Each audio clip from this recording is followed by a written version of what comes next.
Oh, it's 104 degrees and 12:30. Do you know where your kids are at? Huh?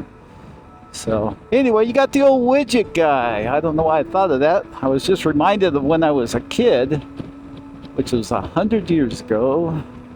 Um, the nightly news, I think, would either start or end with it's 10. Must have been start. The newscaster would say it's 10 o'clock. Do you know where your kids are at? Children are at. That's what they said. Anyway, don't know if any of you guys remember that. Just check my pockets, make sure I got them zipped. So yeah, happy July 12th. You'll probably never see this, but you know what the heck. Anyway, huh? I got video upon videos, but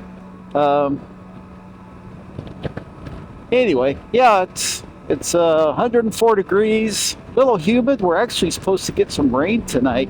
I know you can't see it, but on my windshield there's a spattering, a good spattering. Not like I hit a pigeon or something, but yeah, there's a good spattering of droplets on my windshield because last night when I was riding to work, yeah, it actually kind of was just sprinkling, a spattering earth on my way in, which was kind of nice because it dropped the temperatures a couple degrees. Yeah, it was just cool. I wasn't expecting it. They're saying tonight, about 9 o'clock or so, we have a chance of rain. So yeah, I hope their forecast comes true. And we get that. So anyway, hold on a second, would you? I have to contend with morons on all different levels here. And there we go. Have I ever told you that this V-Strom 800, it's got walls that big, man. I tell you, this thing is just a monster. God, this thing's got the motor, and you know, it doesn't weigh too much, but it weighs like, I was reading, it weighs like 20 pounds more than the V-Strom 650, but it's probably got about 30 more horsepower, so you do the math. So anyway, I'm just gonna kind of park here behind the red car. I didn't have anything to talk about. I was just gonna throw the camera on and chit chat, but I do. By goodness, I do have something to talk about. And so as I'm leaving the airport, you know, everyone's getting their bags and, you know, going to where they have to go, which God knows where. But anyway, as I'm walking, I just had to smile. There was like this little girl, and there's like where the tile lines are on the floor, you know, and she's like just walking that, and she's hopping on that, trying to stay on the center line, kind of like you know, when you learn how to fly, you're trying to taxi that airplane, staying on the center line with foot controls, foot pedals. It's kind of hard to do until you get the hang of it. But anyway, I digress. But what she inspired was, I'll try and stay on this center line here, this tar snake. But what she inspired was, with this conversation, was something that I've had a hard time relating to people. Why, oh why, Dave, did you get rid of the CF Moto? It's like the best bike there is. It's the cat's meow. It's what small displacement adventure bike should be. But as the little girl pointed out, simple fun is simple fun is simple fun. And yeah, she's just having a time on that. And you know, when you have a DR650, or I've actually had one good comment on my KLR 650 choice, but do you remember when you first rode a dirt bike or a motorcycle And it was just the thrill of getting on the thing and shifting through the gears. You had the dial speedometer, increasing as you went faster and faster. You know, my first bike, I didn't have a tachometer. It was a Suzuki 90. It was just a speedometer. But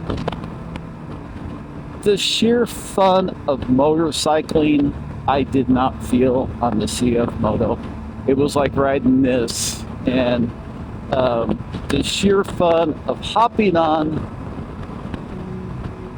a DR650, a KLR 650, with the analog gauges. It vibrates, it does move you forward through time and space at its own pace, at its own speed. But by God, that feels good, you know? And the joy it brings, you know, it's like that little girl hopping on that line, trying to stay on that line, you know? And, but yeah, it's just the joy it brings. There's none of this traction control or ABS settings or SDMS, whatever, I forgot what that means. There's none of this bullshit. There's none, you know, people go, well, it doesn't have a gas gauge. Your speedometer's a gas gauge. Just reset the odometer, for God's sakes, you know? Quit your belly aching, you know? Get a frickin' moped or something, or a Beamer if you want something like that. But yeah, it's just people in there, they're whiny, cry, sniveling crap anymore in the ADV world just pisses me off to no end. Oh, I forgot my traction control, or it doesn't have cruise control, or it you know, it doesn't have a fuel gauge, and you know, I can't hook up my my iPhone 37 to it, you know, with the new Galactical port, you know. Oh, bullshit. Just you want something to go, forget all that, and to go ride and have a good time and stand on the foot pegs and let the bike dance underneath it as you shift through the gears and power up out of whatever you got yourself into and go through the mud and, you know, use the skills that God gave you, you know. Learn to use throttle control and weight deflection. Move your body around on the bike, for God's sakes, you know. Get the weight to the back, get the weight to the front, get off to one side, load the foot pegs, you know. If you don't know what that is, get like an old dirt bike magazine. You know, I read that stuff sitting on the crapper when I was 16, 17 years old, wondering why people are blowing by me on the motocross track, you know. And yeah, it's just body movement, loading the foot pegs, throttle, clutch. I rode a TM Suzuki 250, you know, then the Orange came out the next year, but I never had the best bike on the track, but I still won some races. You know, I was never the fastest guy out there, but I always, you know, was gung-ho for the next weekend or even the next night. Sometimes you did them back to back to come up, and so I could haul ass again. People have forgotten that you're not riding a frickin' Apple computer, you're not riding a Dell, you're riding a Suzuki or a Kawasaki or a KTM. You're not riding a keyboard, you know? Get off your lazy butt and ride the stupid bike the best that you can. If you can't ride the thing, then learn how to ride the thing. Ask some old guy, you know? Or watch some videos. How do I ride this? How do I weight the outside foot peg going up this rut thing, you know? How do I use throttle control and you know, working the clutch and getting your weight back or forward or in the middle of the bike? And, you know, a lot of times if you just get your ass off the seat, you wouldn't have any trouble. If you would go in the dirt and just stand up for the whole ride, you would learn so much. You know, if you would learn to grip the tank, you know. A lot of people, they're riding like they're on a bucking bronc or something. They got their knees sticking out in the wind and stuff. You gotta tuck them inside. Hold that bike, you know. Hold it with your knees. Grip that son of a bitch. And, yeah, work that throttle. Work that clutch. Get on the foot pegs, you know. Get your ass over the seat. Get your nose, your weight up over the front so you're staring down at the headlight, you know. If you're out there practicing, get off your butt, you know. Grip, I'm doing it right now. Grip the frickin' tank, you know. I can ride like this, or I can ride with no hands. Is it dangerous? No, because I have perfect control over the bike because I'm gripping it with my knees. You know, if you're out riding the dirt, get your ass up off the seat. That's the last time I'm gonna. Don't make me come over there, you know. But you know, so many people depend on electronic functions or electronic settings to hopefully make up for their lack of motoring skills. And you know, yeah, they do. You know, some of these settings are nice and everything, but you're not a good rider. You're not a better rider at the end of the day, you know. Why don't you just leave everything in the most aggressive settings and try and figure out what the bike wants to do, you know? Or leave it in the softest settings and try to make the bike go as fast as you could with the aggressive settings. So, yeah, play around with them for the good of humanity and motorized travel, okay? So, yeah, we all allow this, that sweet little innocent, I don't know, that'd be 3 or 4, just hippity hopping on that little silver line. She's learning how to keep her balance and having fun. But have fun on the bike, you know? You know? You know, it's good to learn how to ride around things and stuff. Go out on the road, stand up on the bike, grip the damn thing with your knees, and try and see what happens when your weight's too far forward, too far back, you know? What happens when you come up over a rise and you use the clutch and the throttle and all that kind of stuff. So just learn to have fun with the bike without all the computerized bullshit. You're not riding like I said, you're not riding a keypad, you're not riding a big extension of your mouse, you're not riding an IBM, although most bikes are like them now. We got blockage up here. I got to get home because I have some blockage going on too, but I won't get into that. But anyway, yeah, that's my talk today. I don't want to stir too much on it, but yeah, so many of the people who are riding bikes now did not come from the dirt bike world.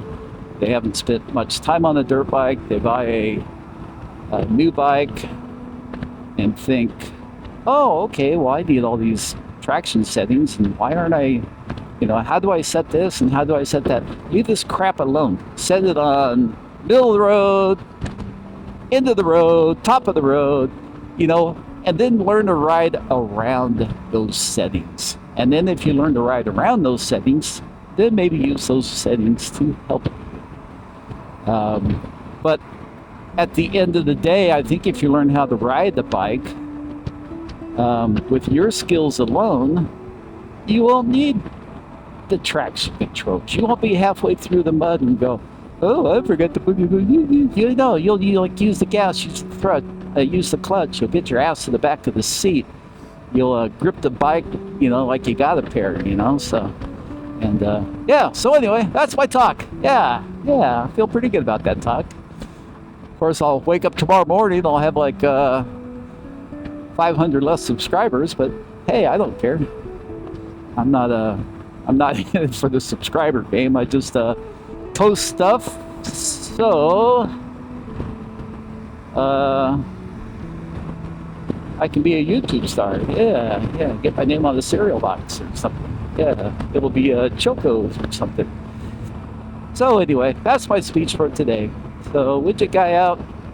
I'm glad we had this talk. Get out in the dirt, stand up on the pegs, don't get off of them. You know, you got to build your legs up too. You know, you got to be able to stand, you got to be able to bend your knees, you got to be able to You know, and the other thing is bike setup. You know, before you go do any of that stuff, move your bars up. You know, make sure you got some good pegs. You know, they're not rubber. You don't want to be like these. You don't want to be slipping on those if they get wet, or even just they're dangerous as is. But yeah, set your bike up and your control levers. You know, this one here is pointing pretty much vertical. Your control levers need to be facing downward, so when you're up on the bike, your hands, you know, my hands don't go like that, you know, they got to be going like this. So yeah, set it up so you can, all the controls are comfortable while you're standing.